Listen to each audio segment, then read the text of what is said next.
నమస్తే అన్న, అందరికీ నమస్కారం. కువైట్ అధికారులు కావచ్చు, పోలీసులు కావచ్చు, మినిస్ట్రీ ఆఫ్ ఇంటీరియర్ కావచ్చు, పదే పదే చెబుతూ ఉంది ట్రాఫిక్ డిపార్ట్మెంట్, ట్రాఫిక్ పోలీసులు సహా. ఎందుకంటే కానీ ఎక్కడైనా మీరు వాహనంలో ప్రయాణించినప్పుడు ఆ యొక్క ఇంజన్ ఆన్లో ఉంచి మీరు లోపలికి వెళ్ళవద్దండి. ఒకవేళ మీరు లోపలికి వెళ్ళాల్సి వస్తే కానీ ఇంజన్ను ఆఫ్ చేసేసి, కారు ఇంజన్ను ఆఫ్ చేసేసి కారు మొత్తం లాక్ చేసుకొని వెళ్ళాలని చెప్పేసి ఒక ప్రవాసుడు కారు ఇంజన్ ఆఫ్ చేయని కారణంగా అతడి యొక్క కారు దొంగతనం జరిగింది.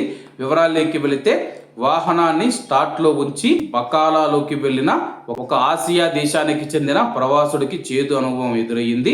కారు దొంగతనానికి గురవడమే కాకుండా తన నిర్లక్ష్యానికి గాను పోలీసుల నుంచి ట్రాఫిక్ చలాలను కూడా ఎదుర్కోవాల్సి వచ్చింది. అలాగే దీనికి సంబంధించిన వివరాల్లోకి వెళితే బాధిత ప్రవాసుడు ఆల్ అహ్మదీ గవర్నరేట్లోని ఒక పోలీస్ స్టేషన్లో ఆశ్రయించి తన కారు కనిపించడం లేదని ఫిర్యాదు చేశాడు.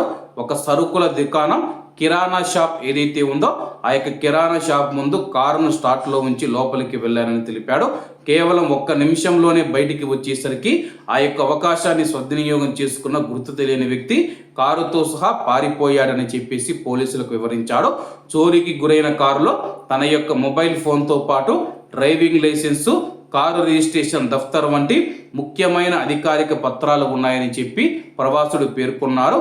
కారును రన్నింగ్లో ఉంచి వెళ్లడమే ఈ చోరీకి ప్రధాన కారణమని చెప్పేసి పోలీసుల విచారణలో తేలింది. బాధితుడి ఫిర్యాదు మేరకు కేసు నమోదు చేసిన పోలీసులు కారు వివరాలను పెట్రోలింగ్ వాహనాలకు పంపి గాలింపు చర్యలు చేపట్టారు.